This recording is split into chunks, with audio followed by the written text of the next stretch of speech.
The following is an Audio Renaissance presentation.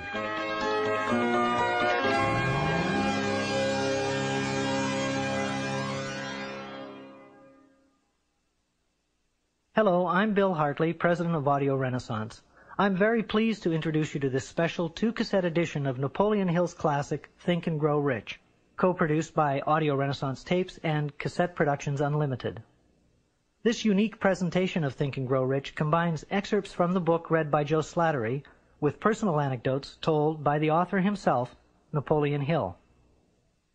Because there's so much valuable information contained in every minute of this 2-hour program, we've included a self-help success manual designed for you to use along with the audio cassettes. We hope that it'll assist you in organizing your study of Napoleon Hill's philosophy of success, and that it'll become a record of your personal growth as you think and grow rich. Just before we begin, I'd like to give you the following information from the publisher's preface. Think and Grow Rich by Napoleon Hill, published by Fawcett Crest, New York, copyright 1937 by Napoleon Hill. Revised edition, copyright 1960 by Combined Registry Company. Copyright under International and Pan American Copyright Conventions. All rights reserved and transferred, January 1963, to Napoleon Hill Foundation, Charleston, South Carolina. And now, here's Joe Slattery with Napoleon Hill and our special presentation of Think and Grow Rich.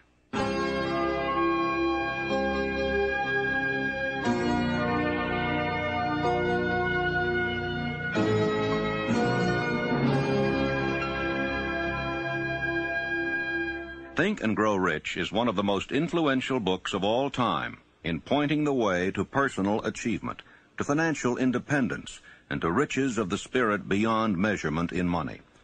There has never been another book like it, nor ever can be.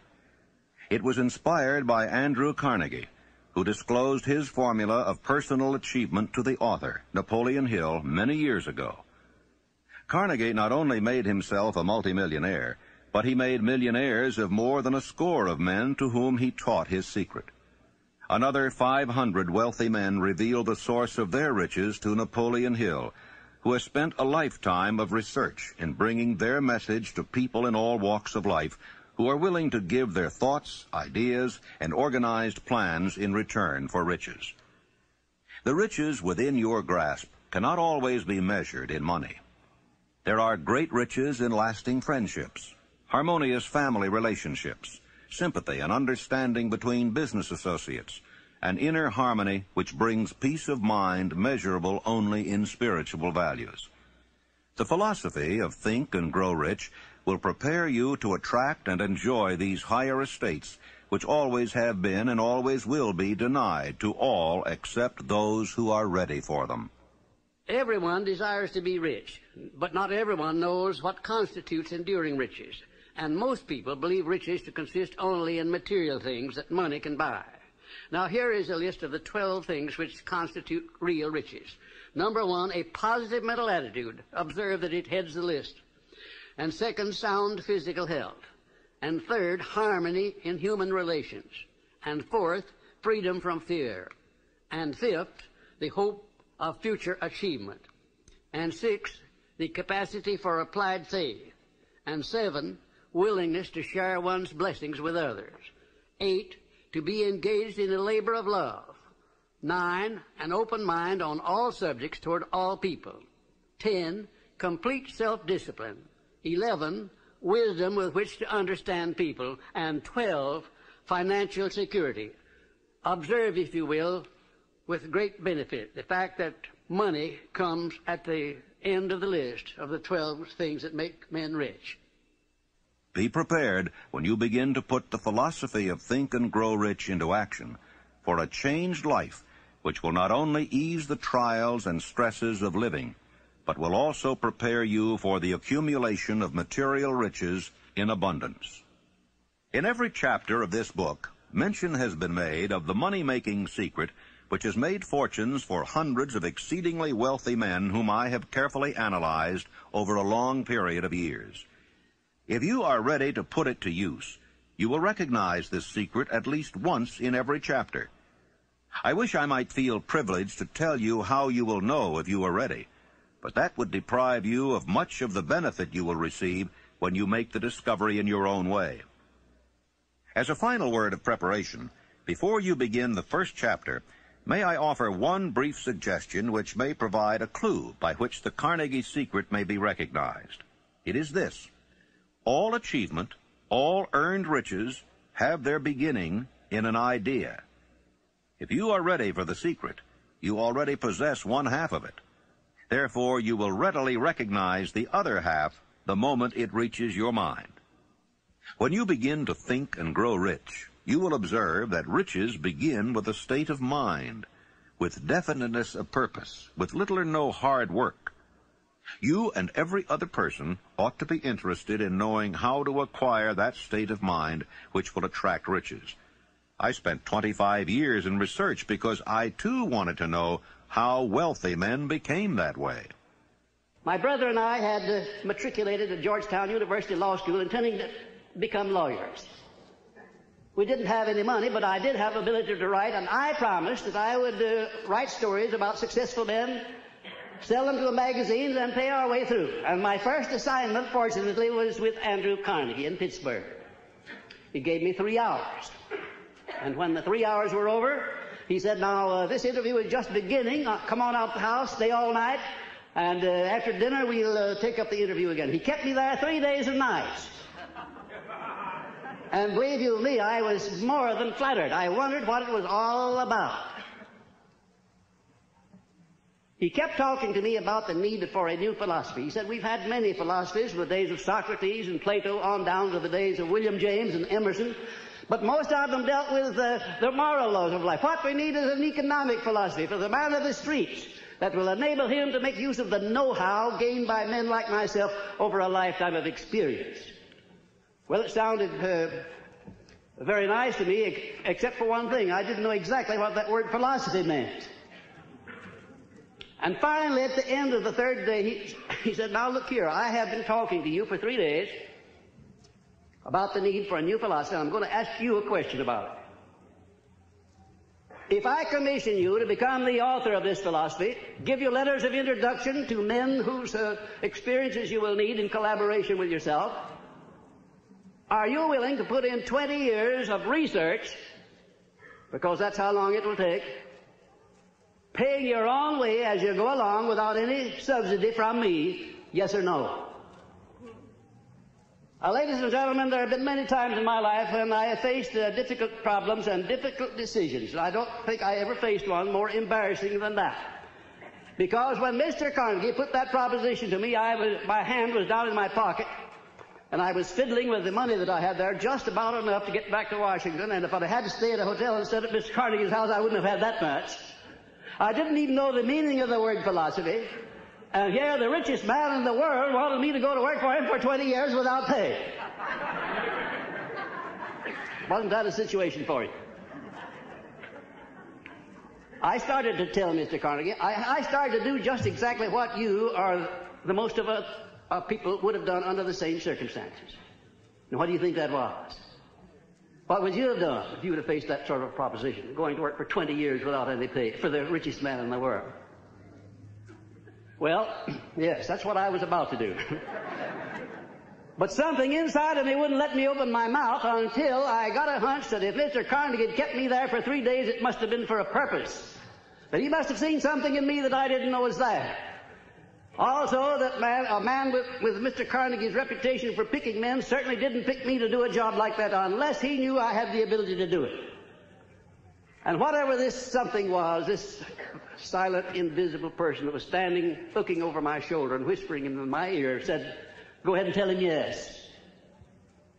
I said, Mr. Carnegie, I not only will accept the commission, sir, but you may depend upon it that I will complete it. He said, I like the way you ended that sentence up, and I think you'll do it. You have the job.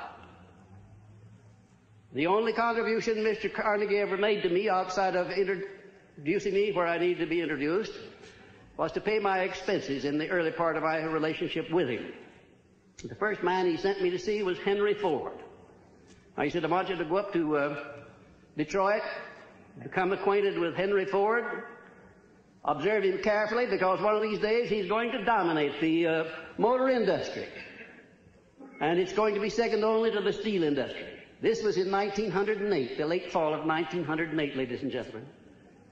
I went up there and spent 2 days trying to find Ford, and when I did find him, he came out of the rear of a shop where he'd been doing some experimenting with an old pair of overalls on, a plug hat or a derby hat that had been bashed into the crown, grease all over his hands. I remember he got my shirt sleeves dirty when I shook hands with him. And I sat down for a half hour with Mr. Ford, and about all of his conversation consisted of yes and no, mostly no. And I wondered how a man like Mr. Carnegie could have made a mistake like that. Imagine if Mr. Ford would ever be a leader in anything. Well, I won't tell you the rest of it. That's enough.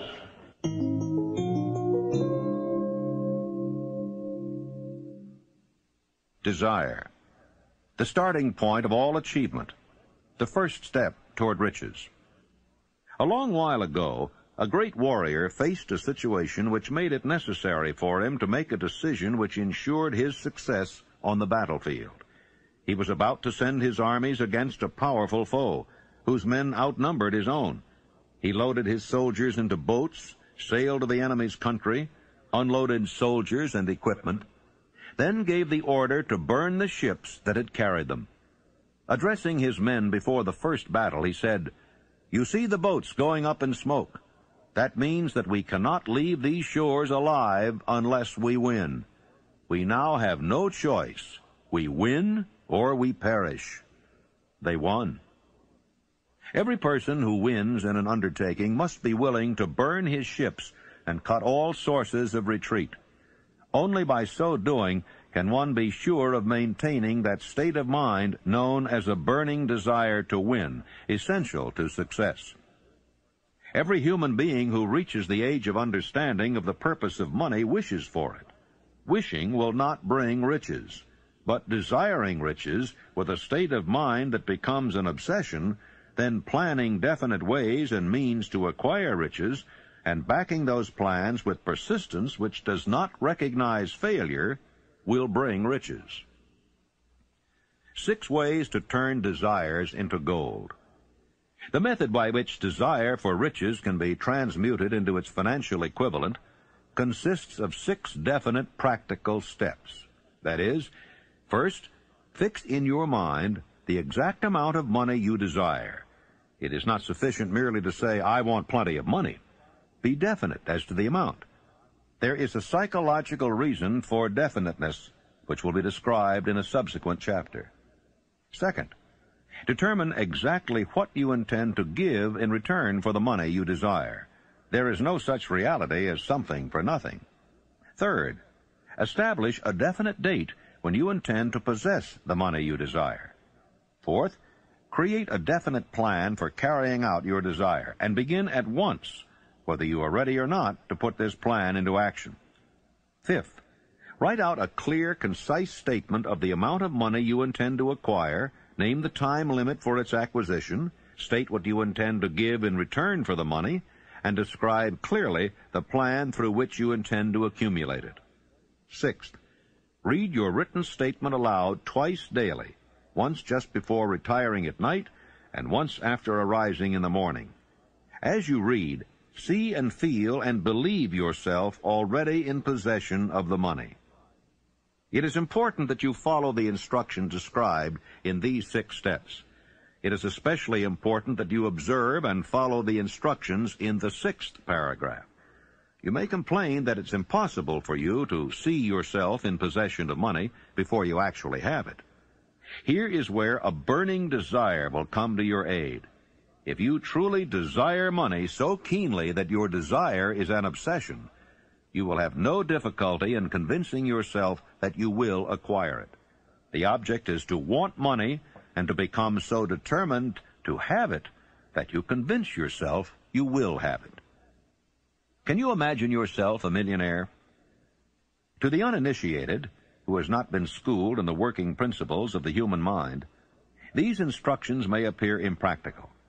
It may be helpful to all who fail to recognize the soundness of the 6 steps to know that the information they convey was received from Andrew Carnegie, who began as an ordinary laborer in the steel mills, but managed, despite his humble beginning, to make these principles yield him a fortune of considerably more than $100 million. It may be a further help to know that the 6 steps here recommended were carefully scrutinized by the late Thomas A. Edison, who placed his stamp of approval upon them as being not only the steps essential for the accumulation of money, but for the attainment of any goal. The steps call for no hard labor. They call for no sacrifice. They do not require one to become ridiculous or credulous. To apply them calls for no great amount of education. But the successful application of these 6 steps does call for sufficient imagination to enable one to see and to understand that accumulation of money cannot be left to chance, good fortune, and luck. One must realize that all who have accumulated great fortunes first did a certain amount of dreaming, hoping, wishing, desiring, and planning before they acquired money. You may as well know right here that you can never have riches in great quantity unless you can work yourself into a white heat of desire for money and actually believe you will possess it. If the thing you wish to do is right and you believe in it, go ahead and do it. Put your dream across, and never mind what they say if you meet with temporary defeat, for they, perhaps, do not know that every failure brings with it the seed of an equivalent success. Thomas Edison dreamed of a lamp that could be operated by electricity, began where he stood to put his dream into action, and despite more than 10,000 failures, he stood by that dream until he had made it a physical reality. Practical dreamers do not quit.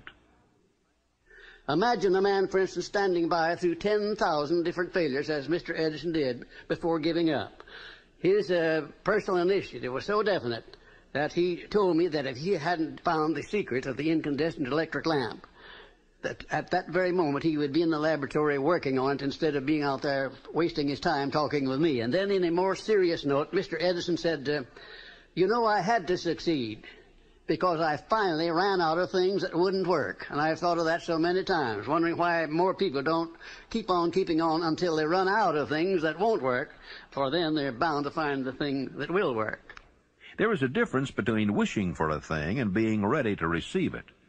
No one is ready for a thing until he believes he can acquire it. The state of mind must be belief, not mere hope or wish. Open-mindedness is essential for belief. Closed minds do not inspire faith, courage, and belief. Remember, no more effort is required to aim high in life, to demand abundance and prosperity, than is required to accept misery and poverty. I believe in the power of desire backed by faith, because I have seen this power lift men from lowly beginnings to places of power and wealth. I have seen it rob the grave of its victims. I have seen it serve as the medium by which men staged a comeback after having been defeated in 100 different ways. I have seen it provide my own son with a normal, happy, successful life, despite nature's having sent him into the world without ears. When my second son, Blair, was born, he was born without ears. And the doctors told me that he would be a deaf mute all of his life. I told them he would not be a deaf mute, and that he would live to have 100% of his hearing just like other children. And one of these doctors came over and put his arm on my shoulder, and he said, now look here, Napoleon, there are some things in this world that neither you nor I nor anyone else can do anything about, and now you face one of those situations. I said, Doctor, there is nothing in this world that I can't do something about, if it's nothing more than adjust myself to an unpleasant situation so it does not destroy my spirit. I went to work on that child through prayer before I ever saw him. I worked on him continuously, almost 4 hours a day for the first 4 years of his life.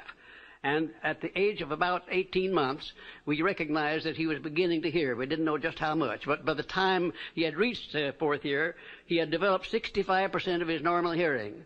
And in his 3rd year in college, in the University of West Virginia, the Acousticon Company, manufacturer of hearing aids, heard about this unusual case, the only one of its kind in the world where a child born without ears ever learned to hear.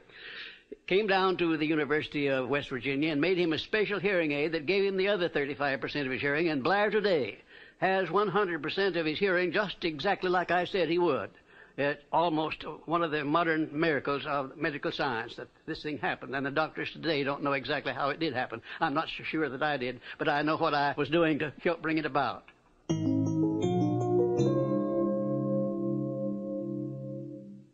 Faith is the head chemist of the mind. When faith is blended with thought, the subconscious mind instantly picks up the vibration, translates it into its spiritual equivalent, and transmits it to infinite intelligence, as in the case of prayer. The emotions of faith, love, and sex are the most powerful of all the major positive emotions. When the three are blended, they have the effect of coloring thought in such a way that it instantly reaches the subconscious mind, where it is changed into its spiritual equivalent, the only form that induces a response from infinite intelligence. How to develop faith? There comes now a statement which will give a better understanding of the importance the principle of autosuggestion assumes in the transmutation of desire into its physical or monetary equivalent. Namely, faith is a state of mind which may be induced or created by affirmation or repeated instructions to the subconscious mind through the principle of autosuggestion. Repetition of affirmation of orders to your subconscious mind is the only known method of voluntary development of the emotion of faith. No one is doomed to bad luck. There are millions of people who believe themselves doomed to poverty and failure because of some strange force over which they believe they have no control. They are the creators of their own misfortunes because of this negative belief, which is picked up by the subconscious mind and translated into its physical equivalent. In language which any normal human being can understand, we will describe all that is known about the principle through which faith may be developed where it does not already exist. Have faith in yourself, faith in the infinite. Before we begin, you should be reminded again that faith is the eternal elixir which gives life, power, and action to the impulse of thought. The foregoing sentence is worth reading a second time, and a third, and a fourth. It is worth reading aloud. Faith is the starting point of all accumulation of riches. Faith is the basis of all miracles and all mysteries which cannot be analyzed by the rules of science. Faith is the only known antidote for failure. Faith is the element, the chemical, which, when mixed with prayer, gives one direct communication with infinite intelligence. Faith is the element which transforms the ordinary vibration of thought created by the finite mind of man into the spiritual equivalent. Faith is the only agency through which the cosmic force of infinite intelligence can be harnessed and used by man. Thoughts which are mixed with any of the feelings of emotions constitute a magnetic force which attracts other similar or related thoughts. Now let us go back to the starting point and become informed as to how the original seed of an idea, plan, or purpose may be planted in the mind. The information is easily conveyed. Any idea, plan, or purpose may be placed in the mind through repetition of thought. This is why you are asked to write out a statement of your major purpose or definite chief aim, commit it to memory, and repeat it in audible words day after day until these vibrations of sound have reached your subconscious mind. Resolve to throw off the influences of any unfortunate environment and to build your own life to order. Taking inventory of mental assets and liabilities, you may discover that your greatest weakness is lack of self-confidence. This handicap can be surmounted and timidity translated into courage through the aid of the principle of autosuggestion. The application of this principle may be made through a simple arrangement of positive thought impulses stated in writing, memorized, and repeated until they become a part of the working equipment of the subconscious faculty of your mind. Self-confidence formula. First, I know that I have the ability to achieve the object of my definite purpose in life. Therefore, I demand of myself persistent, continuous action toward its attainment, and I here and now promise to render such action. Second, I realize the dominating thoughts of my mind will eventually reproduce themselves in outward physical action and gradually transform themselves into physical reality. Therefore, I will concentrate my thoughts for 30 minutes daily upon the task of thinking of the person I intend to become, thereby creating in my mind a clear mental picture. Third, I know through the principle of autosuggestion, any desire that I persistently hold in my mind will eventually seek expression through some practical means of attaining the object back of it. Therefore, I will devote 10 minutes daily to demanding of myself the development of self-confidence. Fourth, I have clearly written down a description of my definite chief aim in life, and I will never stop trying until I shall have developed sufficient self-confidence for its attainment.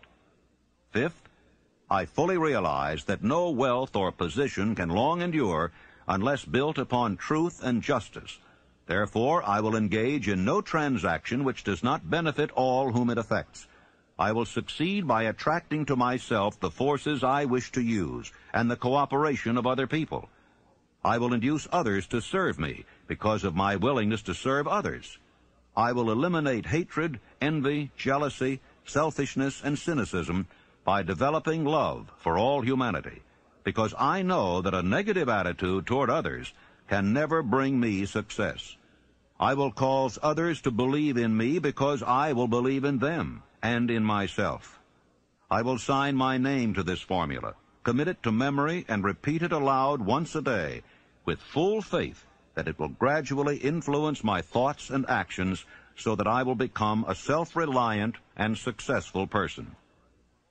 The disaster of negative thinking. The subconscious mind makes no distinction between constructive and destructive thought impulses. It works with the material we feed it, through our thought impulses. The subconscious mind will translate into reality a thought driven by fear just as readily as it will translate into reality a thought driven by courage or faith. Like the wind which carries one ship east and another west, the law of autosuggestion will lift you up or pull you down according to the way you set your sails of thought.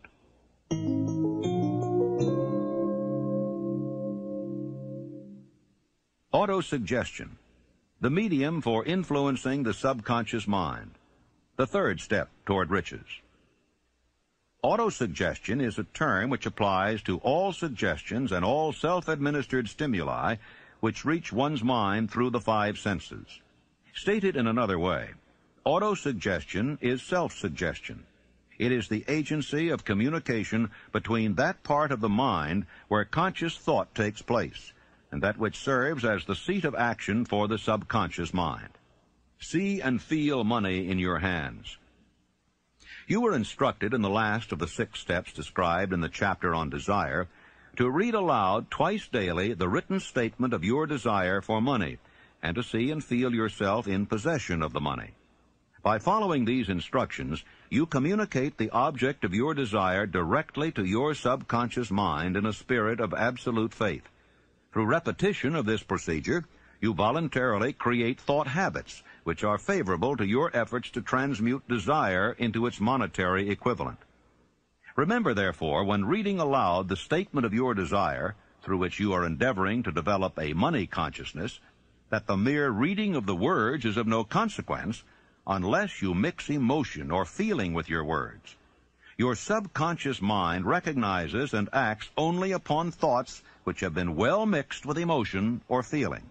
Plain, unemotional words do not influence the subconscious mind.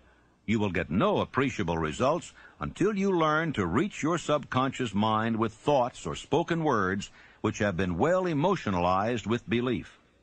Do not become discouraged if you cannot control and direct your emotions the first time you try to do so. Remember, there is no such possibility as something for nothing. You cannot cheat, even if you desire to do so. The price of ability to influence your subconscious mind is everlasting persistence in applying the principles described here. You cannot develop the desired ability for a lower price. You and you alone must decide whether or not the reward for which you are striving, the money consciousness, is worth the price you must pay for it in effort. Your ability to use the principle of autosuggestion will depend very largely upon your capacity to concentrate upon a given desire until that desire becomes a burning obsession.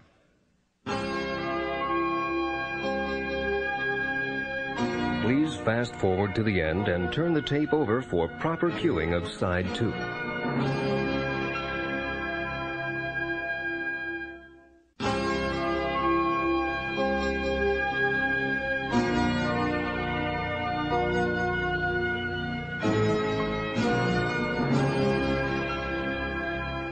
Six steps to stimulate your subconscious mind. The instructions given in connection with the 6 steps in the 2nd chapter will now be summarized and blended with the principles covered by this chapter as follows. First, go into some quiet spot, preferably in bed at night, where you will not be disturbed or interrupted. Close your eyes and repeat aloud, so you may hear your own words, the written statement of the amount of money you intend to accumulate, the time limit for its accumulation, and a description of the service or merchandise you intend to give in return for the money. As you carry out these instructions, see yourself already in possession of the money. For example, suppose that you intend to accumulate $50,000 by the 1st of January 5 years hence, that you intend to give personal services in return for the money in the capacity of a salesman. Your written statement of your purpose should be similar to the following.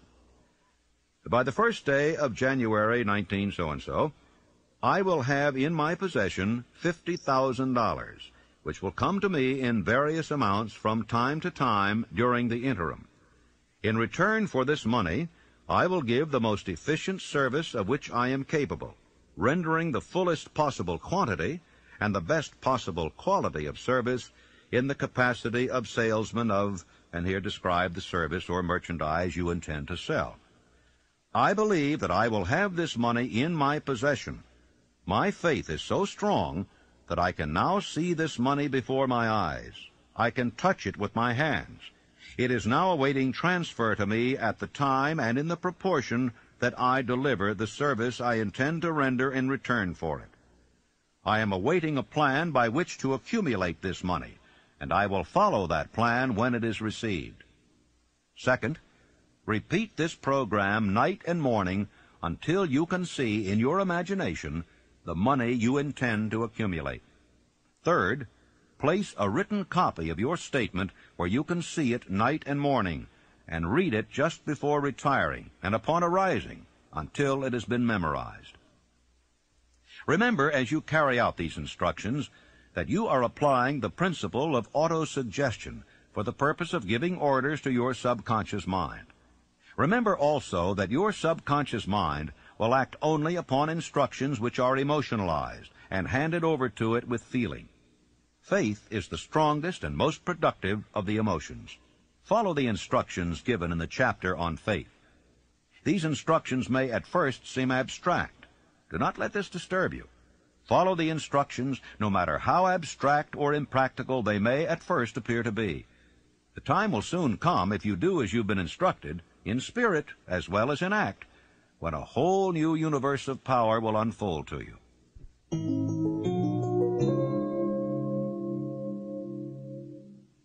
Specialized knowledge, personal experiences or observations, the 4th step toward riches. There are 2 kinds of knowledge. One is general, the other is specialized. General knowledge, no matter how great in quantity or variety it may be, is of but little use in the accumulation of money. The faculties of the great universities possess in the aggregate practically every form of general knowledge known to civilization. Most of the professors have but little money. They specialize on teaching knowledge, but they do not specialize on the organization or the use of knowledge. Knowledge will not attract money unless it is organized and intelligently directed through practical plans of action to the definite end of accumulation of money. Lack of understanding of this fact has been the source of confusion to millions of people who falsely believe that knowledge is power. It is nothing of the sort. Knowledge is only potential power. It becomes power only when and if it is organized into definite plans of action and directed to a definite end. This missing link in all systems of education may be found in the failure of educational institutions to teach their students how to organize and use knowledge after they acquire it. Many people make the mistake of assuming that because Henry Ford had but little schooling, he was not a man of education. Those who make this mistake do not understand the real meaning of the word educate. That word is derived from the Latin word educo, meaning to educe, to draw out, to develop from within. An educated man is not necessarily one which has an abundance of general or specialized knowledge. An educated man is one who has so developed the faculties of his mind that he may acquire anything he wants or its equivalent without violating the rights of others. You must remember that Mr. Edison only had 3 months of schooling in his entire life. Although he chose a work that called for the application of many of the sciences, he knew nothing about any of them. Now, you may wish to ask, how in the world did he get along with only 3 months of schooling in the business of inventing, dealing with the sciences, and yet knowing nothing about any of them? I've been asked that question many times. Well, the answer is very simple. He got along by surrounding himself with men who did understand the sciences, technical men, educated men, and he used their brains just as successfully as if he had had the knowledge himself. As a matter of fact, every successful man in the upper brackets of achievement makes use of other people's knowledge and their influence and their education under the mastermind principle. Then there would be Mr. Andrew Carnegie, my sponsor. He came over to this country in the steerage, didn't have enough money to pay first-class fare on the boat. And he rose to a high position in the world by surrounding himself with men who knew more than he did, who could do the things that he wanted done. And I could name 100 others who started in low positions and rose to high positions in life by associating themselves with other people under the mastermind principle. The accumulation of great fortunes calls for power, and power is acquired through highly organized and intelligently directed specialized knowledge. But that knowledge does not necessarily have to be in the possession of the man who accumulates the fortune. The preceding paragraph should give hope and encouragement to the man with ambition to accumulate a fortune who has not possessed himself of the necessary education to supply such specialized knowledge as he may require. Men sometimes go through life suffering from inferiority complexes because they are not men of education.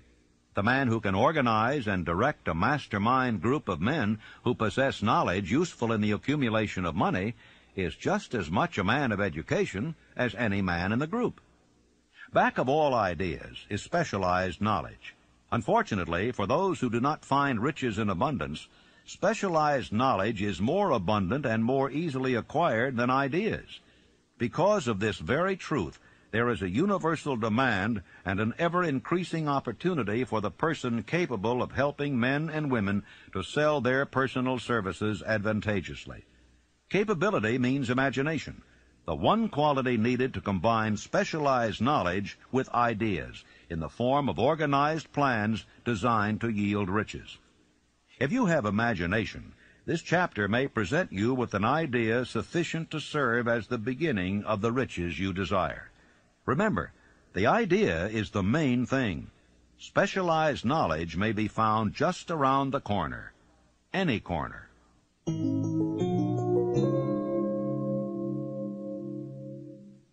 Imagination. The workshop of the mind. The fifth step toward riches. The imagination is literally the workshop wherein are fashioned all plans created by man. The impulse, the desire, is given shape, form, and action through the aid of the imaginative faculty of the mind. Two forms of imagination. The imaginative faculty functions in two forms. One is known as synthetic imagination, and the other as creative imagination. Synthetic imagination. Through this faculty, one may arrange old concepts, ideas, or plans into new combinations. This faculty creates nothing. It merely works with the material of experience, education, and observation with which it is fed. It is the faculty used most by the inventor, with the exception of the genius who draws upon the creative imagination when he cannot solve his problem through synthetic imagination. Creative imagination. Through the faculty of creative imagination, the finite mind of man has direct communication with infinite intelligence.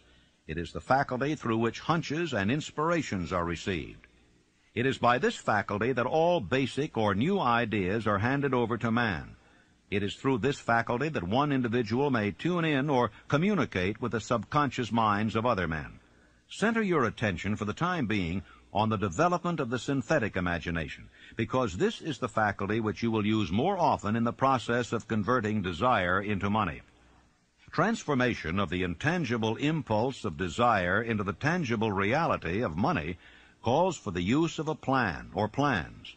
These plans must be formed with the aid of the imagination, and mainly with the synthetic faculty. The laws that lead to fortune. The earth on which you live, you yourself, and every other material thing, are the result of evolutionary change through which microscopic bits of matter have been organized and arranged in an orderly fashion. Moreover, and this statement is of stupendous importance, this earth, every one of the billions of individual cells of your body, and every atom of matter, began as an intangible form of energy. Desire is thought impulse. Thought impulses are forms of energy.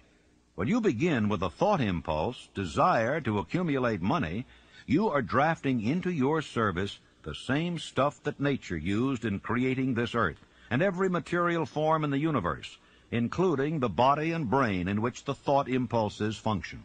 If you are one of those who believe that hard work and honesty alone will bring riches, perish the thought. It is not true. Riches, when they come in huge quantities, are never the result of hard work alone. Riches come, if they come at all, in response to definite demands based upon the application of definite principles, and not by chance or luck. Generally speaking, an idea is an impulse of thought that impels action by an appeal to the imagination. All master salesmen know that ideas can be sold where merchandise cannot. Ordinary salesmen do not know this. That is why they are ordinary. There was Clarence Saunders, one of my outstanding students of Memphis, Tennessee. Clarence worked in a grocery store, delivering groceries, more or less. And he had a great amount of enthusiasm and also a keen imagination. And he was constantly trying to interest his employer in new and improved methods of merchandising. And finally, the employer became so peeved at Clarence for wasting his time with what he called foolish suggestions that he told him that if he came in with another one, he was going to fire him. Shortly thereafter, a cafeteria was opened in Memphis, Tennessee, the first cafeteria that came there. And when Clarence went out to his lunch that day, he saw a great line of people extending out onto the sidewalk, waiting to be served in the cafeteria. Out of curiosity, he got on the end of the line, and when he picked up his tray and filled it up, by the time he got down to the cashier or the checker, his imagination began to turn. And he said, what a wonderful thing this would be in our grocery business, to have a self-help grocery store so women could come in with a basket on their arm, pick up what they wanted, and pay for it at one place as they went out. It would save a lot of time, and it would save a lot of embarrassment. Well, Clarence could hardly wait until he got back to the store, and he rushed in and he said, well, boss, I have a multi-million-dollar idea, and the boss said, now, Clarence, you're fired. Clarence said, oh, no, I'm not. I resigned before I started to talk. Later on, I talked to the man who was Clarence's boss, and he said as near as he could figure, every word that he used in trying to fire Clarence had cost him $1 million. Because Clarence took his idea of self-help grocery stores to a firm who financed it under the name of Piggly Wiggly Stores, and he made $4 million during the first 4 years. An astounding illustration of what a man can do with an idea backed by the proper amount of enthusiasm.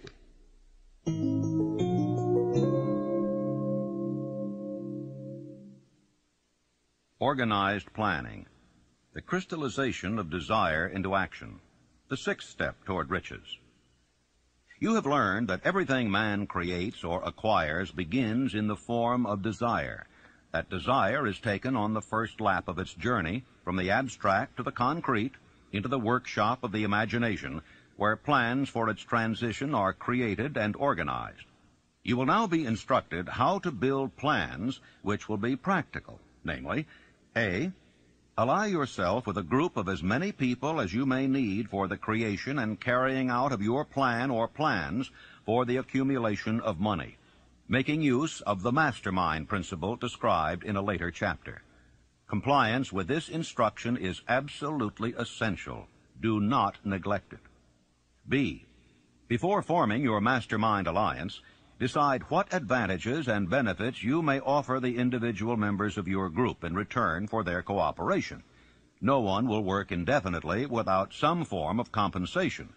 No intelligent person will either request or expect another to work without adequate compensation, although this may not always be in the form of money. C. Arrange to meet with the members of your mastermind group at least twice a week, and more often if possible, until you have jointly perfected the necessary plan or plans for the accumulation of money. D. Maintain perfect harmony between yourself and every member of your mastermind group. If you fail to carry out this instruction to the letter, you may expect to meet with failure. The mastermind principle cannot obtain where perfect harmony does not prevail. Keep in mind these facts. First, you are engaged in an undertaking of major importance to you. To be sure of success, you must have plans which are faultless. Second, you must have the advantage of the experience, education, native ability, and imagination of other minds. This is in harmony with the methods followed by every person who has accumulated a great fortune. The most intelligent man living cannot succeed in accumulating money, nor in any other undertaking, without plans which are practical and workable. Just keep this fact in mind, and remember when your plans fail that temporary defeat is not permanent failure. It may only mean that your plans have not been sound. Build other plans. Start all over again.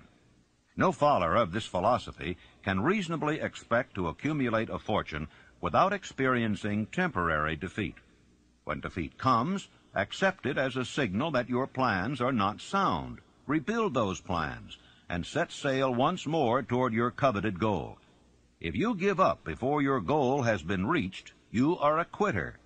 A quitter never wins, and a winner never quits. Lift this sentence out. Write it on a piece of paper in letters an inch high, and place it where you will see it every night before you go to sleep, and every morning before you go to work. Take my son Blair, for instance, who was born without any sign of ears. As a result of that adversity, he was trained to believe that it was not an adversity, that it was a blessing, because it would cause people to recognize his condition, and they'd go out of their way to be kind to him, and that's exactly the way it turned out. I have often said that my son Blair has made it possible to get through life with less resistance than his other two brothers who have all of their faculties. Adversity. I think I can tell you, had it not been for the many adversities which I experienced in the early part of my work with Andrew Carnegie, I never would have completed the science of personal achievement. I had adversity after adversity, but I learned to transmute those adversities into something constructive and to come up with something that would take the place of an adversity. Every time I failed, I said, well, this is just another opportunity that I have to prove that my philosophy can take care of the situation of failure. I learned to transmute all failures into successes. I also learned the difference between temporary defeat and failure. Most people accept defeat as permanent failure. Defeat is never failure. No circumstance is ever failure until it is accepted by the individual as such. And that's one of the greatest things that I learned about this principle of profiting by adversity. When you begin to select members for your mastermind group, endeavor to select those who do not take defeat seriously. Some people foolishly believe that only money can make money. This is not true. Desire, transmuted into its monetary equivalent through the principles laid down here, is the agency through which money is made. Money of itself is nothing but inert matter. It cannot move, think, or talk, but it can hear when a man who desires it calls it to come. Planning the sale of personal services.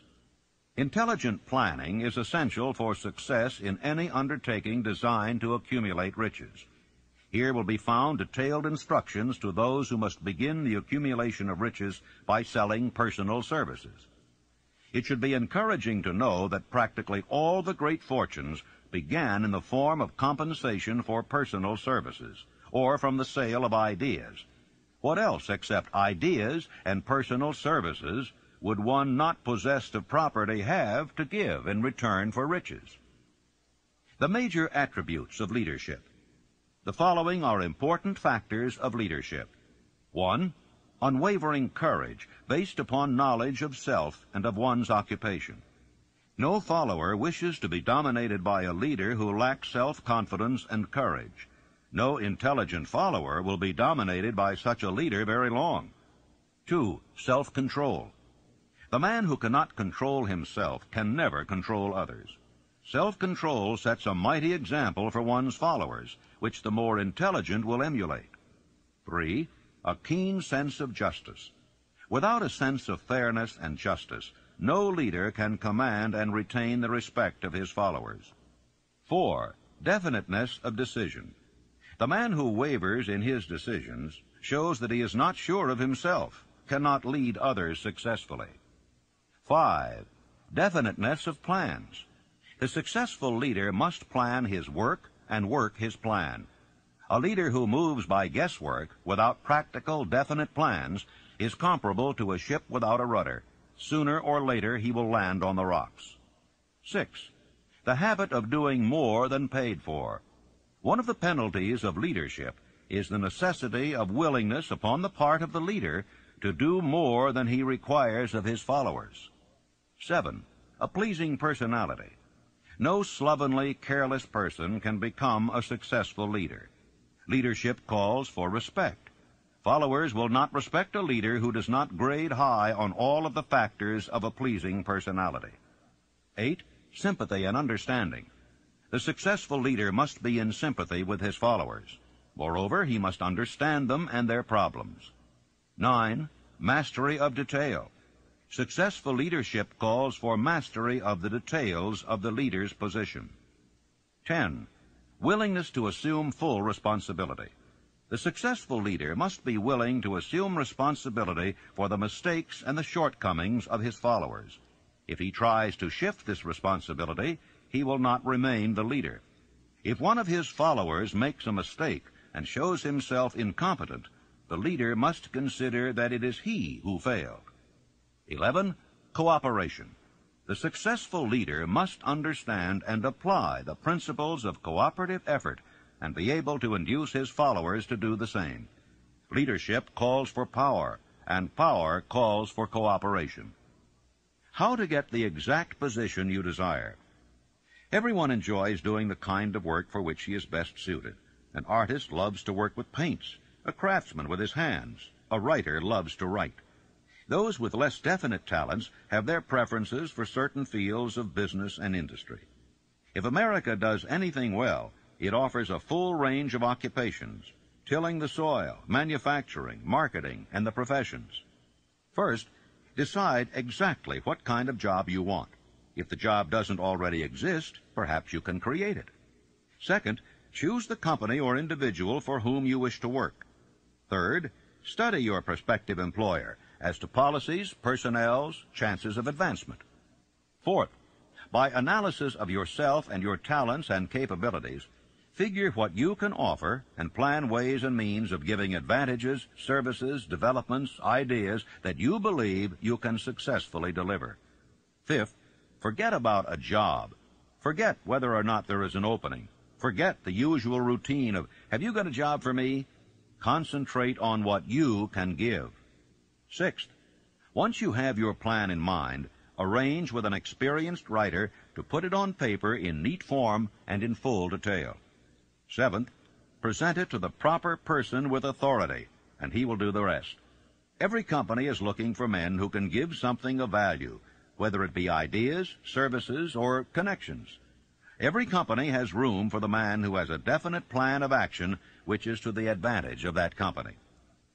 This line of procedure may take a few days or weeks of extra time, but the difference in income, in advancement, and in gaining recognition will save years of hard work at small pay.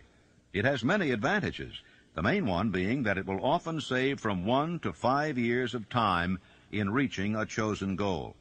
Every person who starts or gets in halfway up the ladder does so by deliberate and careful planning.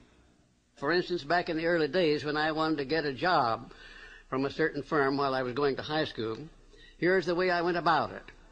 I wrote an application stating my qualifications and my desire for the job.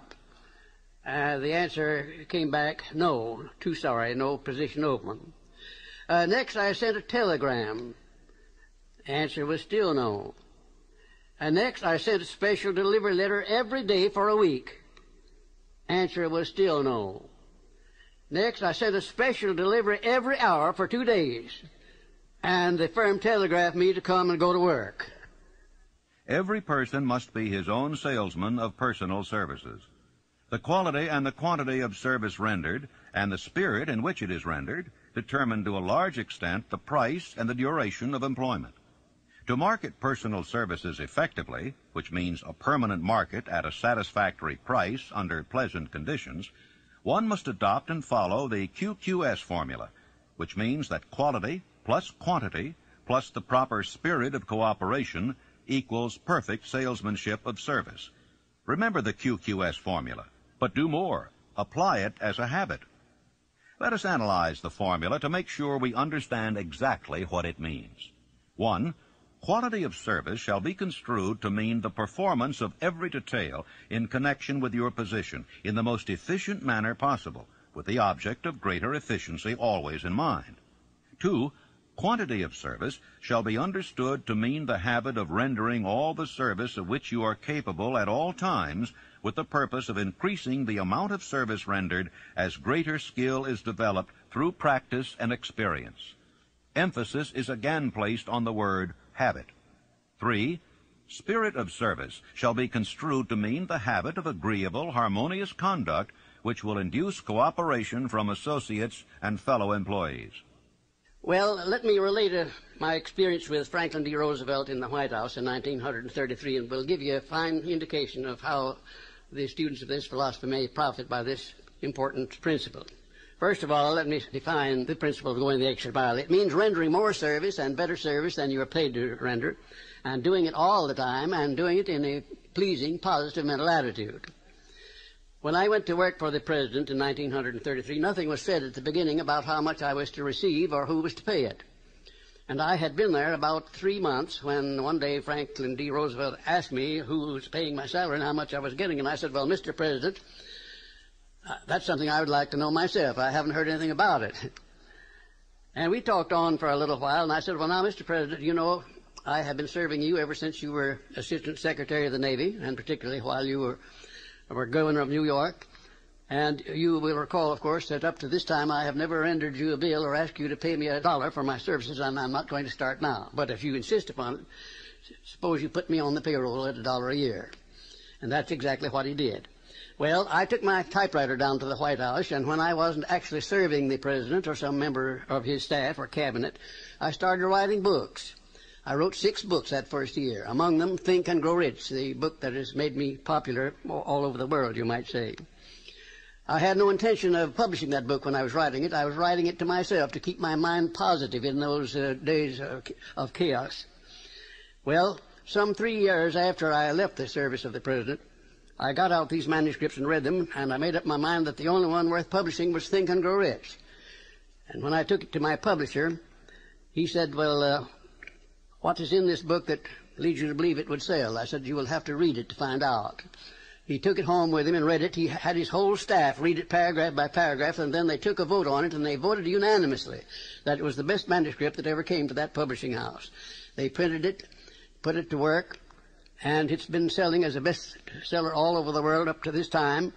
It has grossed over $18 million, and probably will gross many more millions of dollars while I'm still alive.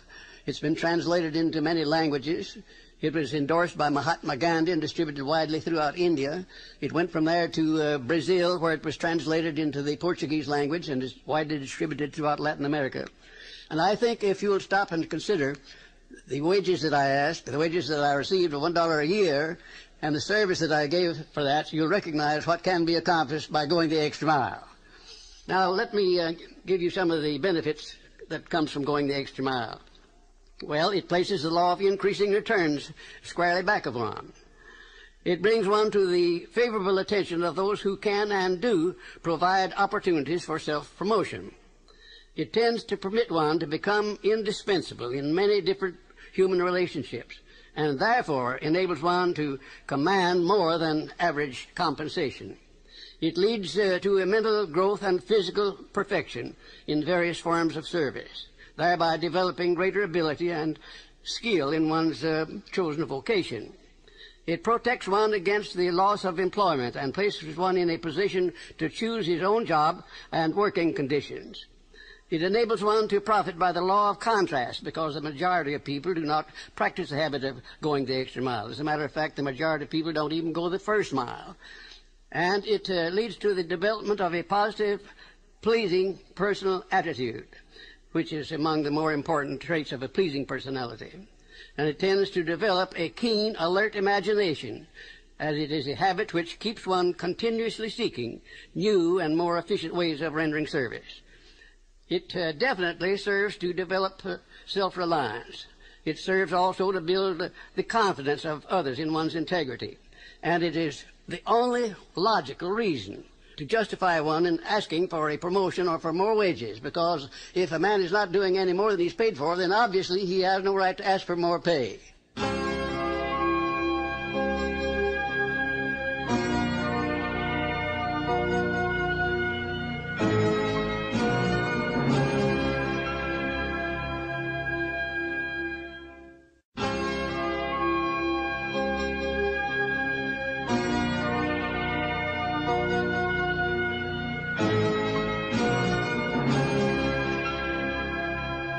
Do you know your own worth? The oldest of admonitions is, "Man, know thyself." If you market merchandise successfully, you must know the merchandise. The same is true in marketing personal services. You should know all of your weaknesses in order that you may either bridge them or eliminate them entirely. You should know your strength in order that you may call attention to it when selling your services. You can know yourself only through accurate analysis. Take inventory of yourself. Annual self-analysis is an essential in the effective marketing of personal services, as is annual inventory in merchandising. Moreover, the yearly analysis should disclose a decrease in faults and an increase in virtues. One goes ahead, stands still, or goes backward in life. One's object should be, of course, to go ahead. Annual self-analysis will disclose whether advancement has been made, and if so, how much. It will also disclose any backward steps one may have made. The effective marketing of personal services requires one to move forward even if the progress is slow.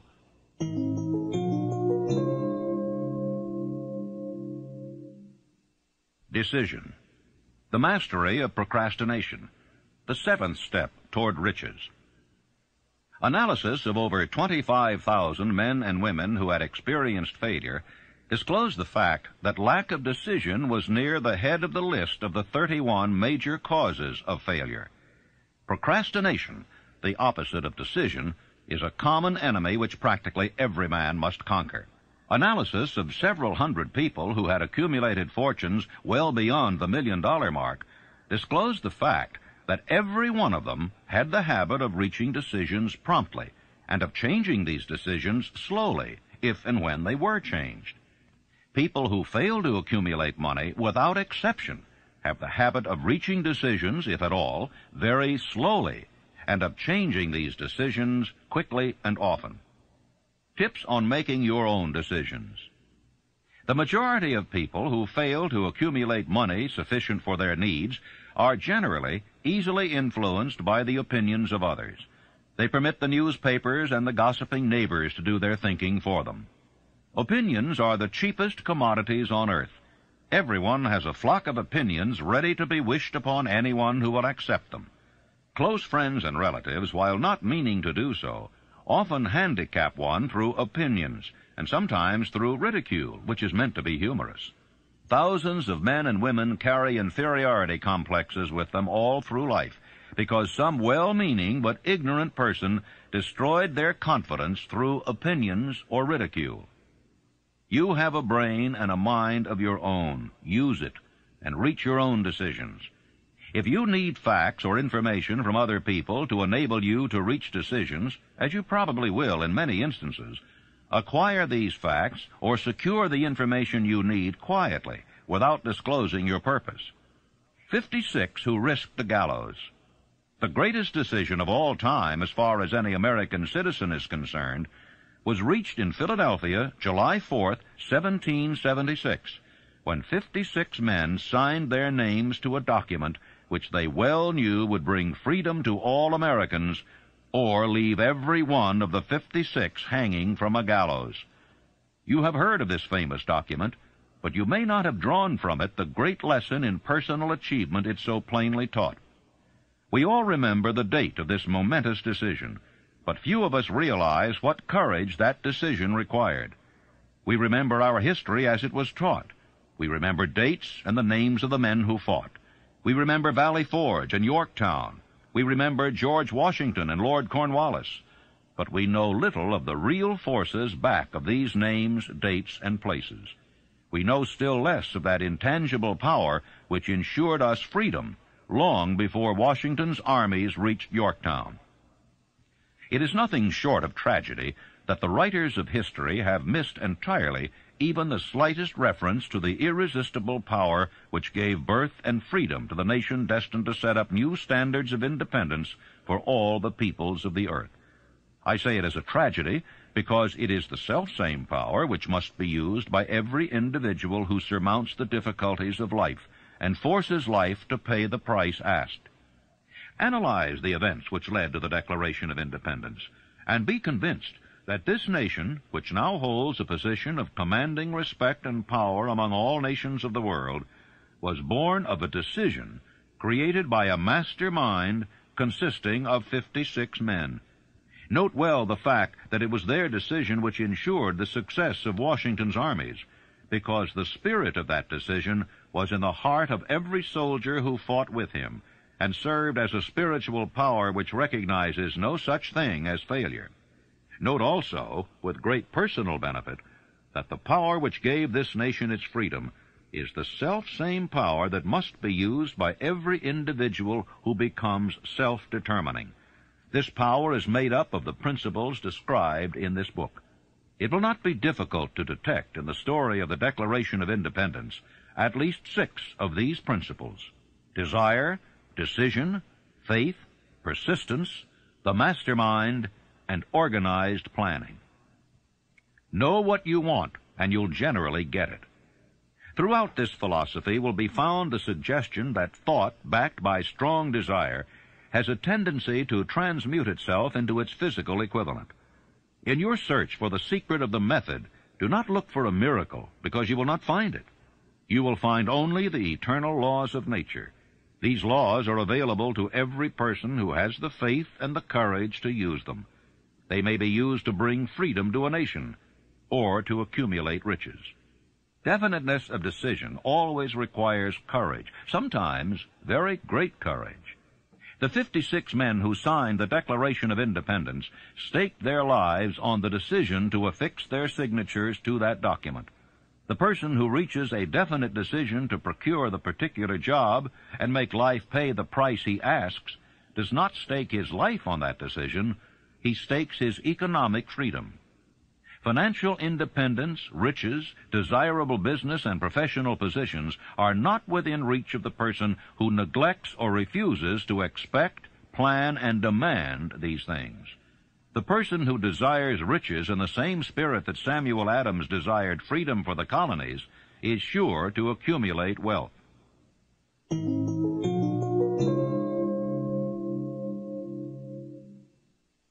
Persistence, the sustained effort necessary to induce faith.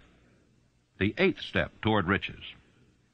Persistence is an essential factor in the procedure of transmuting desire into its monetary equivalent. The basis of persistence is the power of will.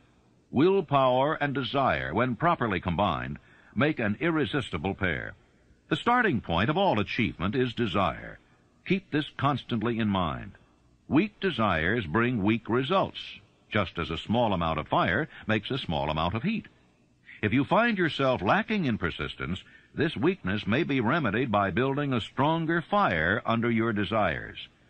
And if you find that you are indifferent, you may be sure that you have not yet acquired the money consciousness which you must possess before you can be sure of accumulating a fortune. Those who can take it are bountifully rewarded for their persistence. They receive as their compensation whatever goal they are pursuing. That is not all. They receive something infinitely more important than material compensation, the knowledge that every failure brings with it the seed of an equivalent advantage. You can train yourself to be persistent. Persistence is a state of mind. Therefore, it can be cultivated. Like all states of mind, persistence is based upon definite causes. Among them, these. A. Definiteness of purpose.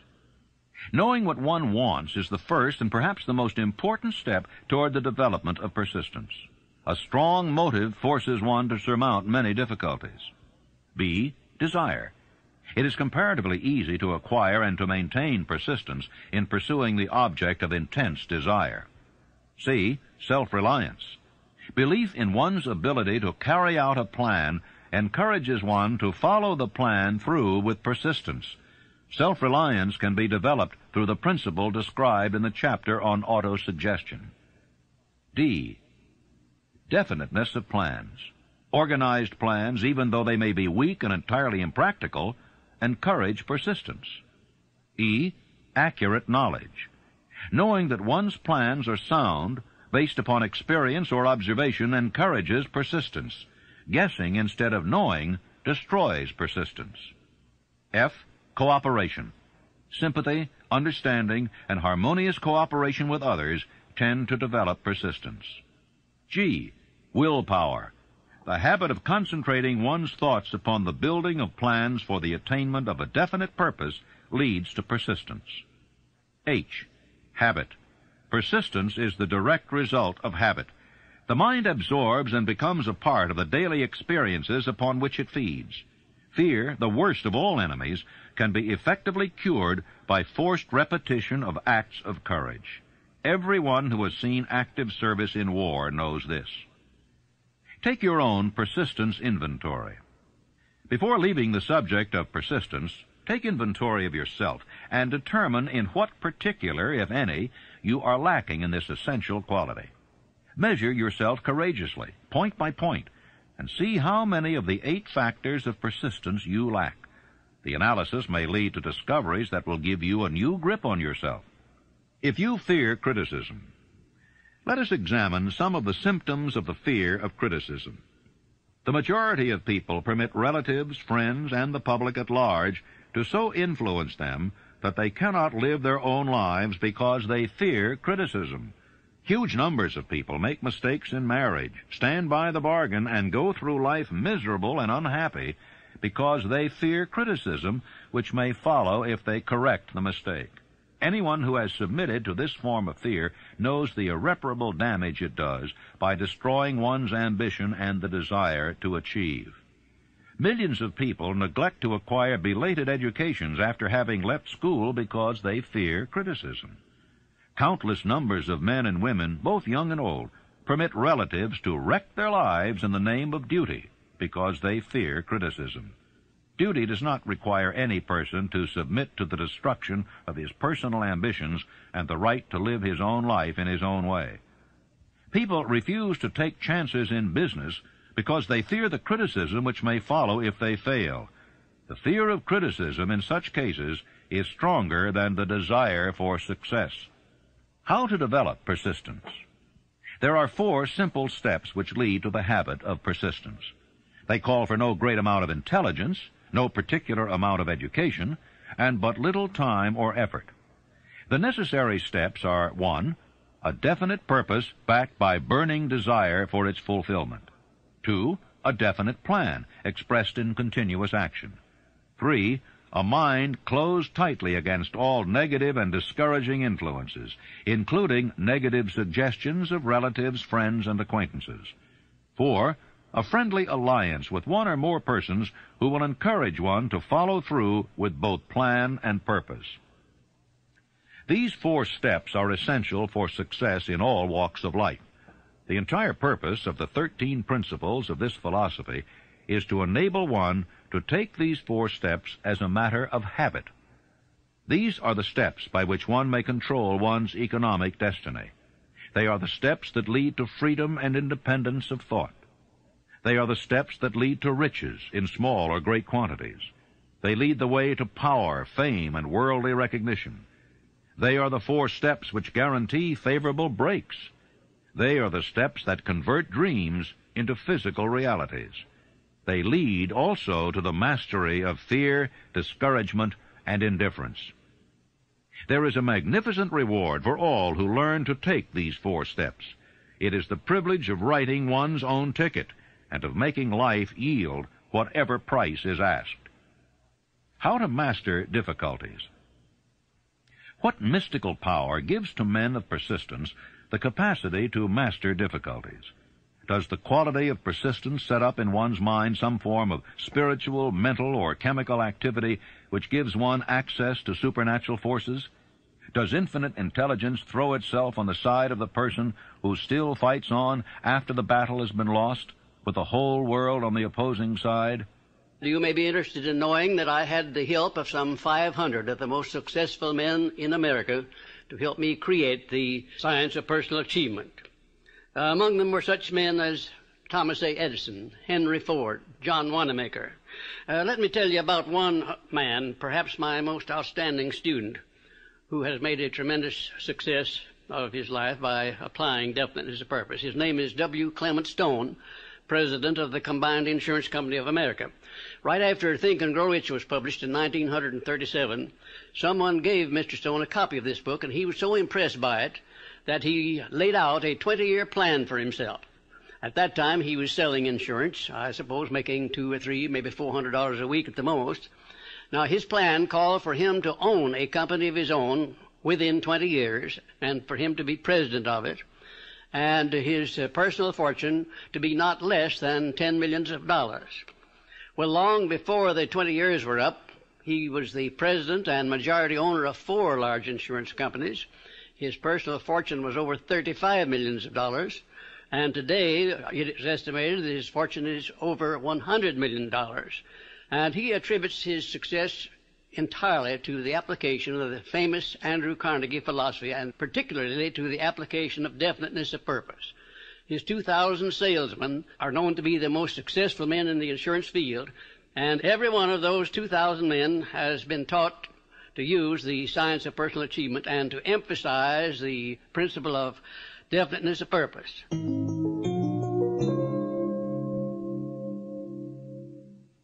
Power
of action.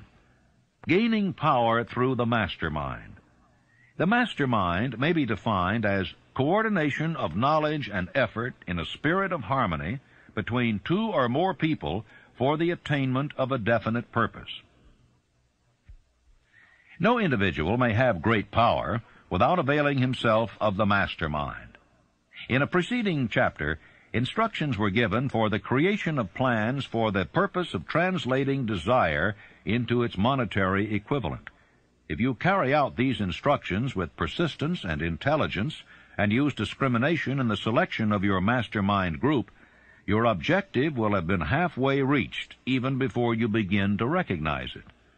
So you may better understand the intangible potentialities of power available to you through a properly chosen mastermind group, we will here explain the two characteristics of the mastermind principle, one of which is economic in nature and the other psychic.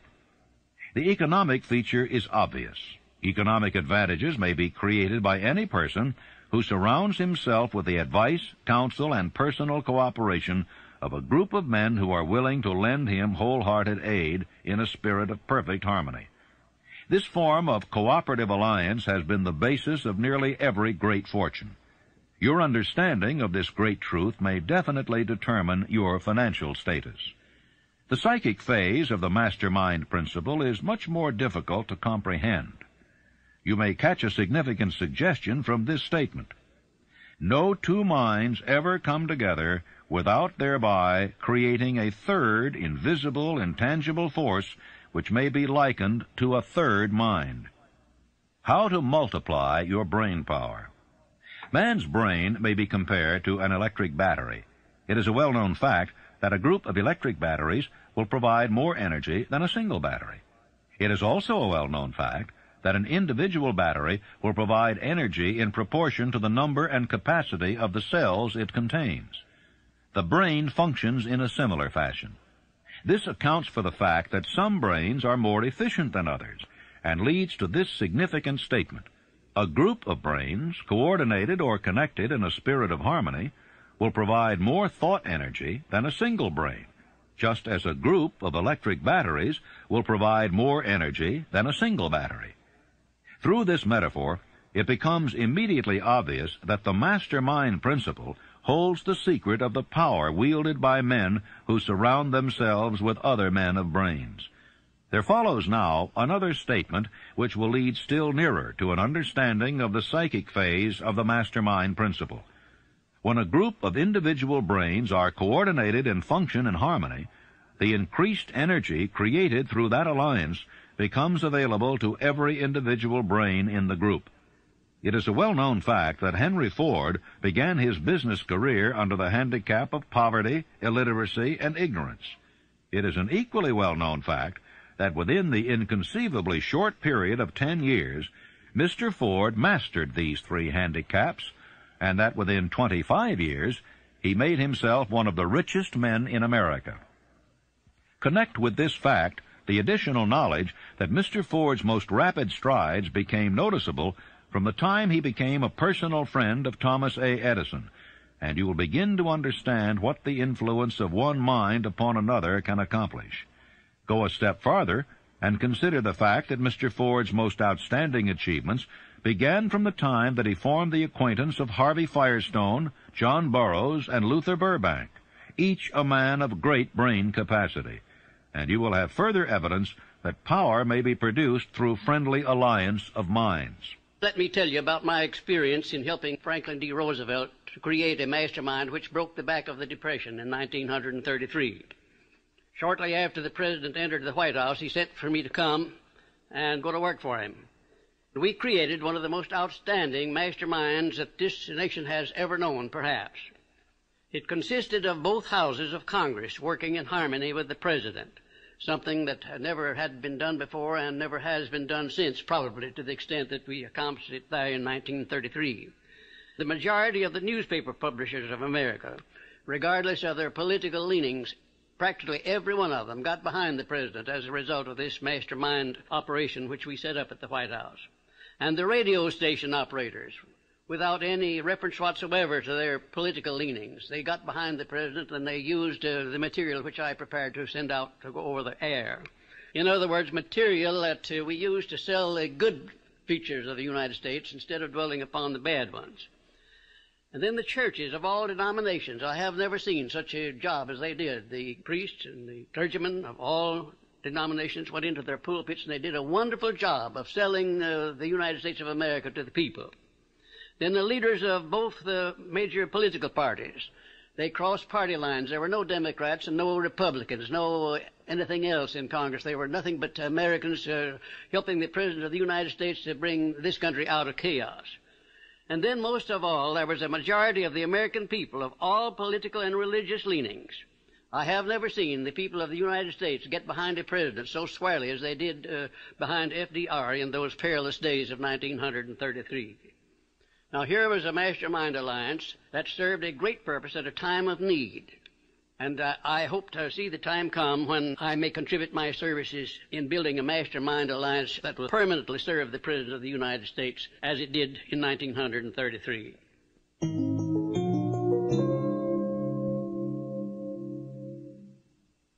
The mystery of sex transmutation, the 10th step toward riches. The meaning of the word transmute is, in simple language, the changing or transferring of one element or form of energy into another. The 10 stimuli of the mind. The human mind responds to stimuli through which it may be keyed up to high rates of vibration, known as enthusiasm, creative imagination, intense desire, and so on. The stimuli to which the mind responds most freely are 1. The desire for sex expression. 2. Love. 3. A burning desire for fame, power, or financial gain, money. 4. Music. 5. Friendship between either those of the same sex or those of the opposite sex. 6. A mastermind alliance based upon the harmony of 2 or more people who ally themselves for spiritual or temporal advancement. 7. Mutual suffering, such as that experienced by people who are persecuted. 8. Autosuggestion. 9. Fear. 10. Narcotics and alcohol. The desire for sex expression comes at the head of the list of stimuli, which most effectively step up the mind and start the wheels of physical action.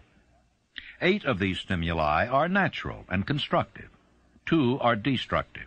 When brain action has been stimulated through 1 or more of the 10 mind stimulants, it has the effect of lifting the individual far above the horizon of ordinary thought, and permits him to envision distance, scope, and quality of thoughts not available on the lower plane, such as that occupied while one is engaged in the solution of the problems of business and professional routine.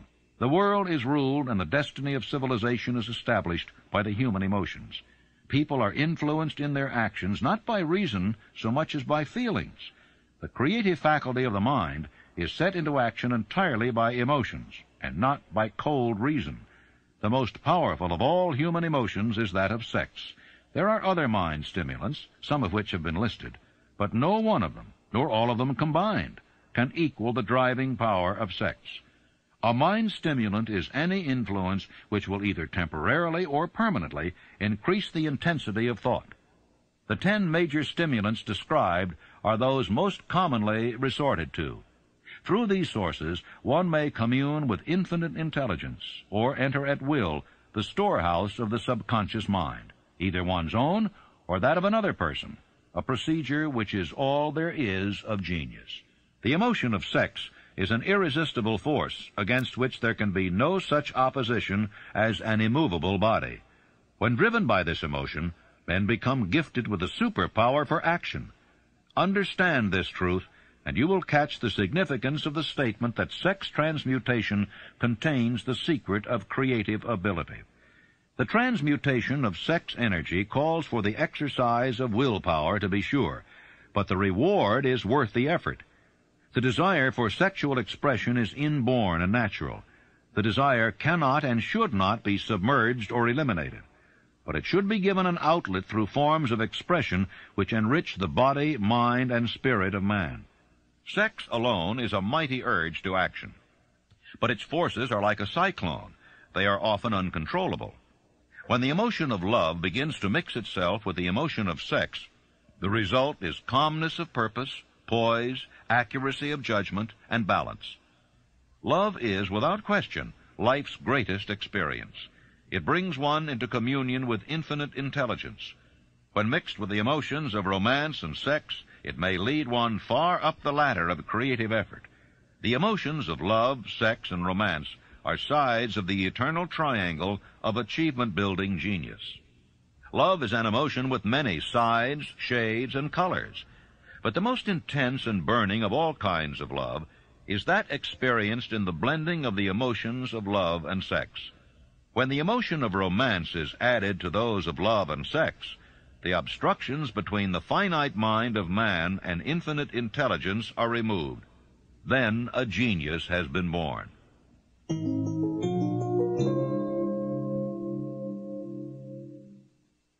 The subconscious mind, the connecting link, the 11th step toward riches. The subconscious mind consists of a field of consciousness in which every impulse of thought that reaches the conscious mind through any of the 5 senses is classified and recorded, and from which thoughts may be recalled or withdrawn as letters may be taken from a filing cabinet. It receives and files sense impressions or thoughts, regardless of their nature. You may voluntarily plant in your subconscious mind any plan, thought, or purpose which you desire to translate into its physical or monetary equivalent. The subconscious acts first on the dominating desires which have been mixed with emotional feelings, such as faith. You cannot entirely control your subconscious mind, but you can voluntarily hand over to it any plan, desire, or purpose which you wish transformed into concrete form. After you have accepted as a reality the existence of the subconscious mind and understand its possibilities as a medium for transmuting your desires into their physical or monetary equivalent, you will comprehend the full significance of the instructions given in the chapter on desire. You will also understand why you have been repeatedly admonished to make your desires clear and to reduce them to writing. You will also understand the necessity of persistence in carrying out instructions. The 13 principles are the stimuli with which you acquire the ability to reach and to influence your subconscious mind. Do not become discouraged if you cannot do this upon the first attempt. Remember that the subconscious mind may be voluntarily directed only through habit under the directions given in the chapter on faith. You have not yet had time to master faith. Be patient. Be persistent.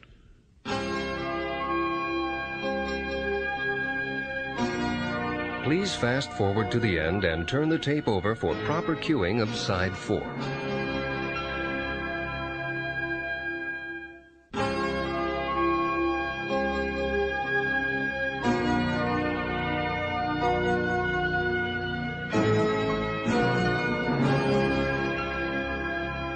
All thought impulses, intended for transmutation into their physical equivalent, voluntarily planted in the subconscious mind, must pass through the imagination and be mixed with faith.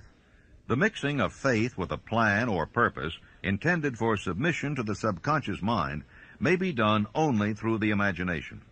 From these statements, you will readily observe that voluntary use of the subconscious mind calls for coordination and application of all the principles. You are preparing yourself to influence and control the inner audience of your subconscious mind in order to hand over to it the desire for money, which you wish transmuted into its monetary equivalent. It is essential, therefore, that you understand the method of approach to this inner audience. You must speak its language, or it will not heed your call. It understands best the language of emotion or feeling. Let us therefore describe here the 7 major positive emotions and the 7 major negative emotions, so that you may draw upon the positives and avoid the negatives when giving instructions to your subconscious mind. The 7 major positive emotions: the emotion of desire, the emotion of faith, the emotion of love, the emotion of sex, the emotion of enthusiasm, the emotion of romance, the emotion of hope. There are other positive emotions, but these are the 7 most powerful and the ones most commonly used in creative effort. Master these 7 emotions. They can be mastered only by use, and the other positive emotions will be at your command when you need them. Remember in this connection that you are studying a book which is intended to help you develop a money consciousness by filling your mind with positive emotions. The 7 major negative emotions to be avoided: the emotion of fear, the emotion of jealousy, the emotion of hatred, the emotion of revenge, the emotion of greed, the emotion of superstition, the emotion of anger. Positive and negative emotions cannot occupy the mind at the same time. One or the other must dominate. It is your responsibility to make sure that positive emotions constitute the dominating influence of your mind. Here the law of habit will come to your aid. Form the habit of applying and using the positive emotions. Eventually they will dominate your mind so completely that the negatives cannot enter it.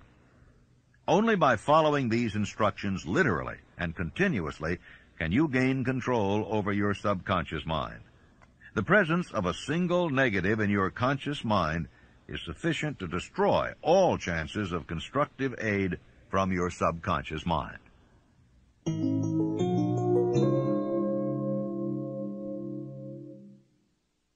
The brain, a broadcasting and receiving station for thought. The 12th step toward riches. More than 40 years ago, the author, working in conjunction with the late Dr. Alexander Graham Bell and Dr. Elmer R. Gates, observed that every human brain is both a broadcasting and receiving station for the vibration of thought. The subconscious mind is the sending station of the brain, through which vibrations of thought are broadcast. The creative imagination is the receiving set, through which the energies of thought are picked up. Along with the important factors of the subconscious mind and the faculty of the creative imagination, which constitute the sending and receiving sets of your mental broadcasting machinery, consider now the principle of autosuggestion, which is the medium by which you may put into operation your broadcasting station. Through the instructions described in the chapter on autosuggestion, you were definitely informed of the method by which desire may be transmuted into its monetary equivalent. Operation of your mental broadcasting station is a comparatively simple procedure. You have but 3 principles to bear in mind and to apply when you wish to use your broadcasting station: the subconscious mind, creative imagination, and autosuggestion. The stimuli through which you put these 3 principles into action have been described, and the procedure begins with desire. The greatest forces are intangible. Through the ages which have passed, man has depended too much upon his physical senses, and has limited his knowledge to physical things, which he could see, touch, weigh, and measure. We are now entering the most marvelous of all ages, an age which will teach us something of the intangible forces of the world about us. Perhaps we shall learn, as we pass through this age, that the other self is more powerful than the physical self we see when we look into a mirror. Sometimes men speak lightly of the intangibles, the things which they cannot perceive through any of their 5 senses, and when we hear them, it should remind us that all of us are controlled by forces which are unseen and intangible. The whole of mankind has not the power to cope with nor to control the intangible force wrapped up in the rolling waves of the ocean.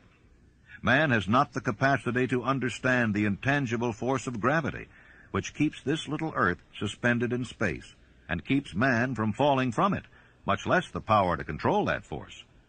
Man is entirely subservient to the intangible force which comes with a thunderstorm, and he is just as helpless in the presence of the intangible force of electricity. Nor is this by any means the end of man's ignorance in connection with things unseen and intangible. He does not understand the intangible force and intelligence wrapped up in the soil of the earth, the force which provides him with every morsel of food he eats, every article of clothing he wears, every dollar he carries in his pockets. The power of thought is the only thing over which you have complete, unchallenged, and unchallengeable control. Controlled by power of will. In giving human beings control over but one thing, the Creator must have chosen the most important of all things. This is a stupendous fact that merits your most profound consideration. If you give it this sort of consideration, you will discover for yourself the rich promises available to those who become masters of their own mind power through self-discipline.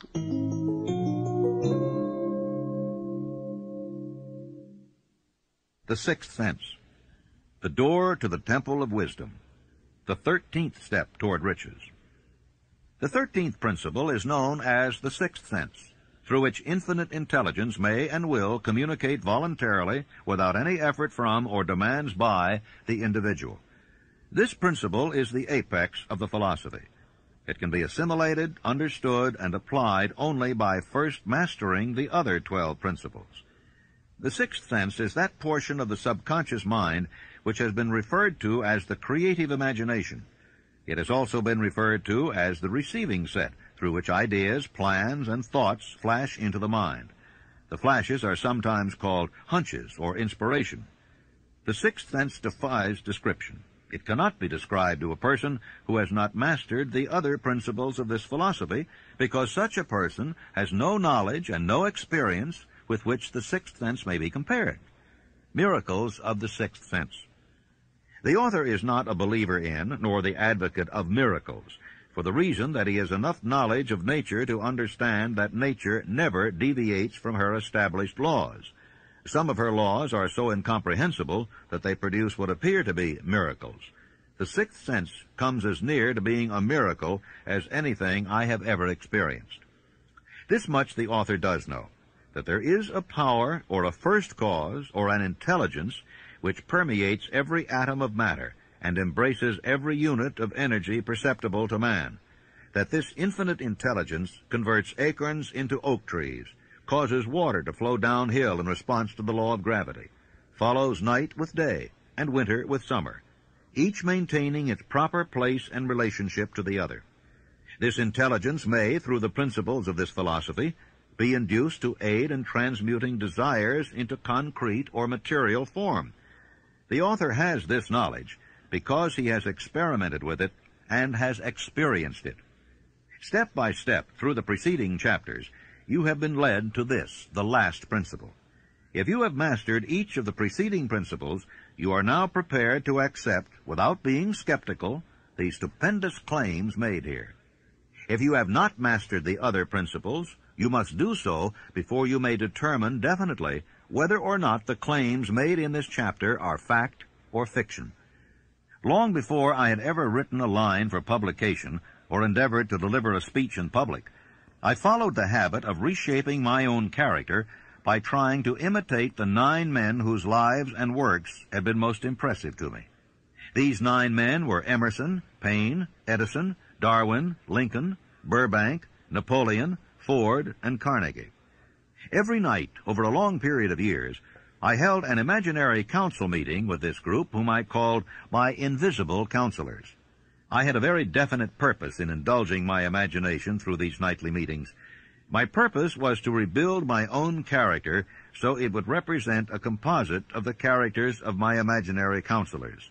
Realizing, as I did early in life, that I had to overcome the handicap of birth in an environment of ignorance and superstition, I deliberately assigned myself the task of voluntary rebirth through the method I have described above. Building character through autosuggestion. I knew, of course, that all men have become what they are because of their dominating thoughts and desires. I knew that every deeply seated desire has the effect of causing one to seek outward expression through which that desire may be transmuted into reality. I knew that self-suggestion is a powerful factor in building character, that it is, in fact, the sole principle through which character is built. With this knowledge of the principles of mind operation, I was fairly well armed with the equipment needed in rebuilding my character. In these imaginary council meetings, I called on my cabinet members for the knowledge I wished each to contribute. My method of addressing the members of the imaginary cabinet would vary according to the traits of character in which I was, for the moment, most interested in acquiring. I studied the records of their lives with painstaking care. After some months of this nightly procedure, I was astounded by the discovery that these imaginary figures became apparently real. Each of these 9 men developed individual characteristics which surprised me. For example, Lincoln developed the habit of always being late, then walking around in solemn parade. He always wore an expression of seriousness upon his face. Rarely did I see him smile. That was not true of the others. Burbank and Payne often indulged in witty repartee which seemed at times to shock the other members of the cabinet. These meetings became so realistic that I became fearful of their consequences and discontinued them for several months.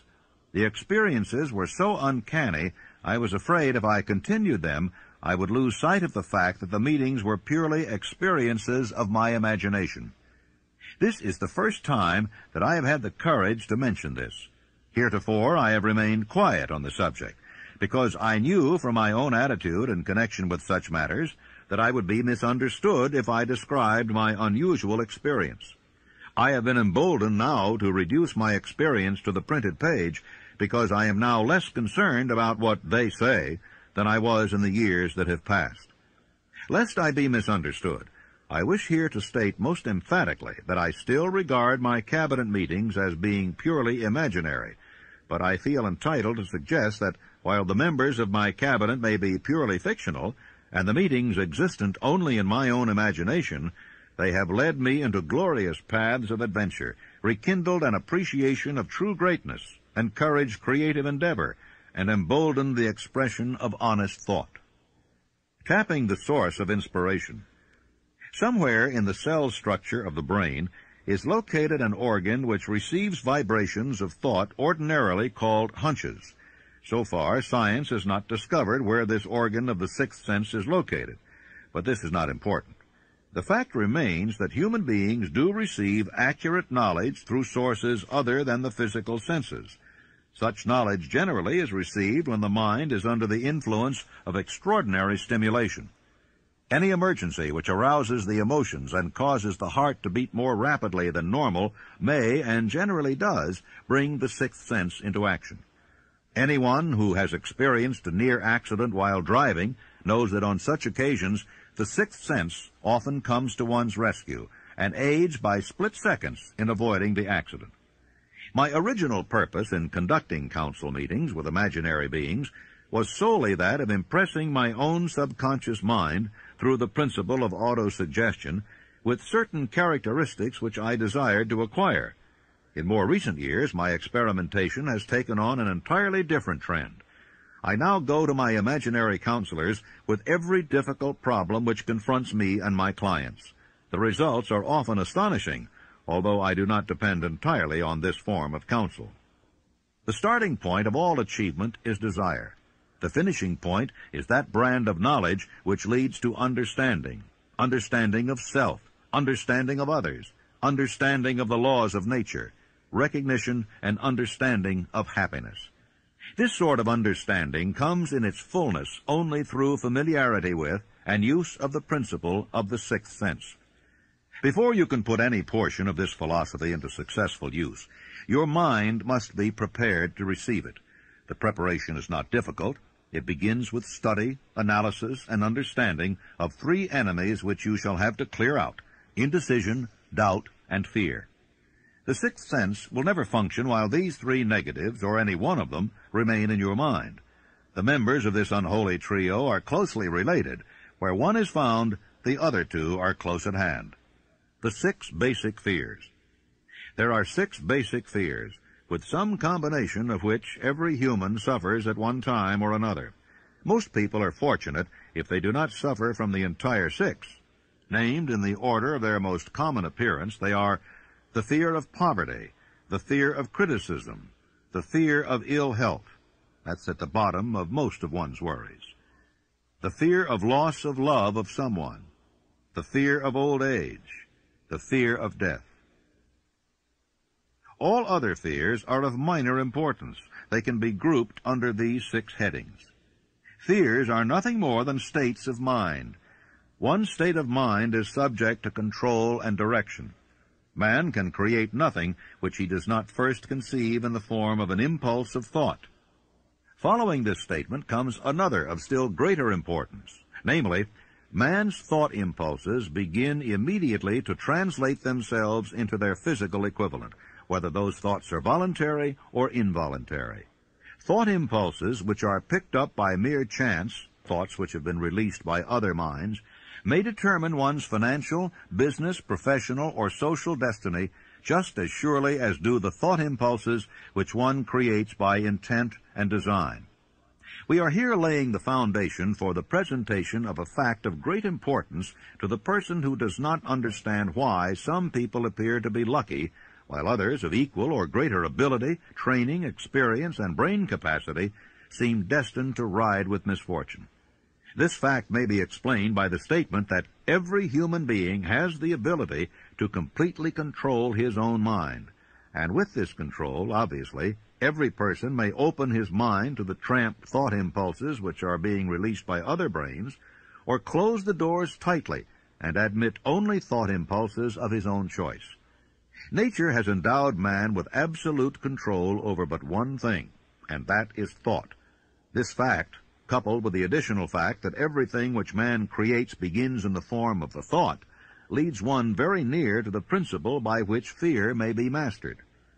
If it is true that all thought has a tendency to clothe itself in its physical equivalent, and this is true beyond any reasonable room for doubt, it is equally true that thought impulses of fear and poverty cannot be translated into terms of courage and financial gain. The 6 basic fears become translated into a state of worry through indecision. Relieve yourself forever of the fear of death by reaching a decision to accept death as an inescapable event.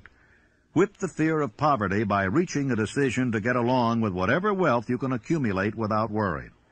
Put your foot upon the neck of fear of criticism by reaching a decision not to worry about what other people think, do, or say. Eliminate the fear of old age by reaching a decision to accept it, not as a handicap, but as a great blessing which carries with it wisdom, self-control, and understanding not known to youth. Acquit yourself of the fear of ill health by the decision to forget symptoms. Master the fear of loss of love by reaching a decision to get along without love if that is necessary. Kill the habit of worry in all its forms by reaching a general blanket decision that nothing which life has to offer is worth the price of worry. With this decision will come poise, peace of mind, and calmness of thought, which will bring happiness. A man whose mind is filled with fear not only destroys his own chances of intelligent action, but he transmits these destructive vibrations to the minds of all who come into contact with him, and also destroys their chances. The devil's workshop. In addition to the 6 basic fears, there is another evil by which people suffer. It constitutes a rich soil in which the seeds of failure grow abundantly. It is so subtle that its presence often is not detected. This affliction cannot properly be classed as a fear. It is more deeply seated and more often fatal than all of the 6 fears. For want of a better name, let us call this evil susceptibility to negative influences. Men who accumulate great riches always protect themselves against this evil. The poverty-stricken never do. Those who succeed in any calling must prepare their minds to resist the evil. If you are reading this philosophy for the purpose of accumulating riches, you should examine yourself very carefully to determine whether you are susceptible to negative influences. If you neglect this self-analysis, you will forfeit your right to attain the object of your desires. How to protect yourself against negative influences. To protect yourself against negative influences, whether of your own making or the result of the activities of negative people around you, recognize that you have a willpower and put it into constant use until it builds a wall of immunity against negative influences in your own mind. Recognize the fact that you and every other human being are by nature lazy, indifferent, and susceptible to all suggestions which harmonize with your weaknesses. Recognize that you are by nature susceptible to all the 6 basic fears, and set up habits for the purpose of counteracting all those fears. Recognize that negative influences often work on you through your subconscious mind. Therefore, they are difficult to detect, and keep your mind closed against all people who depress or discourage you in any way. Clean out your medicine chest, throw away all pill bottles, and stop pandering to colds, aches, pains, and imaginary illness. Deliberately seek the company of people who influence you to think and act for yourself. Do not expect troubles, as they have a tendency not to disappoint. Without doubt, The most common weakness of all human beings is the habit of leaving their minds open to the negative influence of other people. This weakness is all the more damaging because most people do not recognize that they are cursed by it, and many who acknowledge it neglect or refuse to correct the evil until it becomes an uncontrollable part of their daily habits. In parting, I would remind you that life is a checkerboard, and the player opposite you is time. If you hesitate before moving, or neglect to move promptly, your men will be wiped off the board by time. You are playing against a partner who will not tolerate indecision. Previously, you may have had a logical excuse for not having forced life to come through with whatever you asked, but that alibi is now obsolete because you are in possession of the master key that unlocks the door to life's bountiful riches. The master key is intangible, but it is powerful. It is the privilege of creating in your own mind a burning desire for a definite form of riches. There is no penalty for the use of the key, but there is a price you must pay if you do not use it. The price is failure. There is a reward of stupendous proportions if you put the key to use. It is the satisfaction that comes to all who conquer self and force life to pay whatever is asked. It has been said that I have made more successful men than any man living today. I don't know whether that's true or not, because there's no way of getting accurate statistics.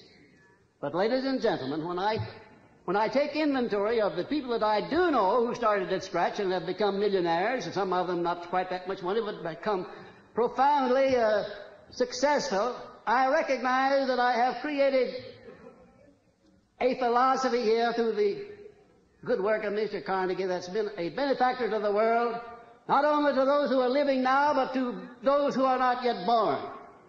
When Mr. Carnegie sold me on organizing this philosophy, he said, I'm going to give away my money before I die as fast as I can find ways and means of giving it away without doing damage. And as you, of course, know, he did just that. He gave it away for educational purposes, libraries, foundations for the maintenance of peace, and in every way that he could conceive. But he said, by far the greatest part of my riches I am entrusting to you to take to the people of the world in the form of the know-how through which I gain my money.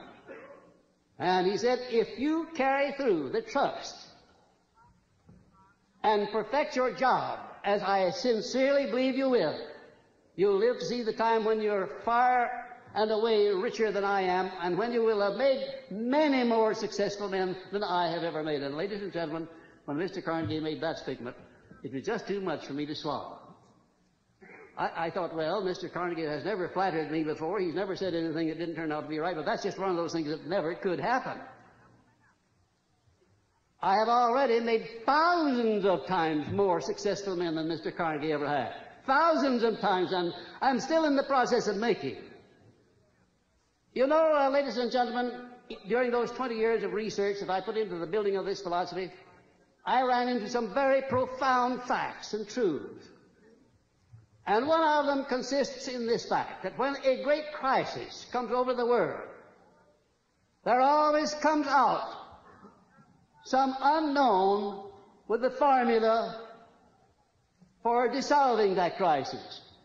Like Abraham Lincoln, for instance, in the time of need, when this country was about to be split asunder by internal strife. By George Washington preceding Lincoln. By Franklin D. Roosevelt at the time when the people were stampeded with fear and they were standing in great lines to draw their money out of the bank. And I sometimes wonder if this hand of destiny, which has such a long arm behind it, doesn't reach over in places like the one where I was born and lift out people out of humble and lowly stations and give them great jobs to do in life as an inspiration and an object lesson to other people to show what can be done when one recognizes the God-given power of thought and puts it to proper use. Because if you really and truly tune in on the main line of my source of faith and my source of enthusiasm, become indoctrinated with this philosophy, no matter what it is that you're doing in life, what it is you want to do, you'll find the way always open, and I thank you very much. Thank you.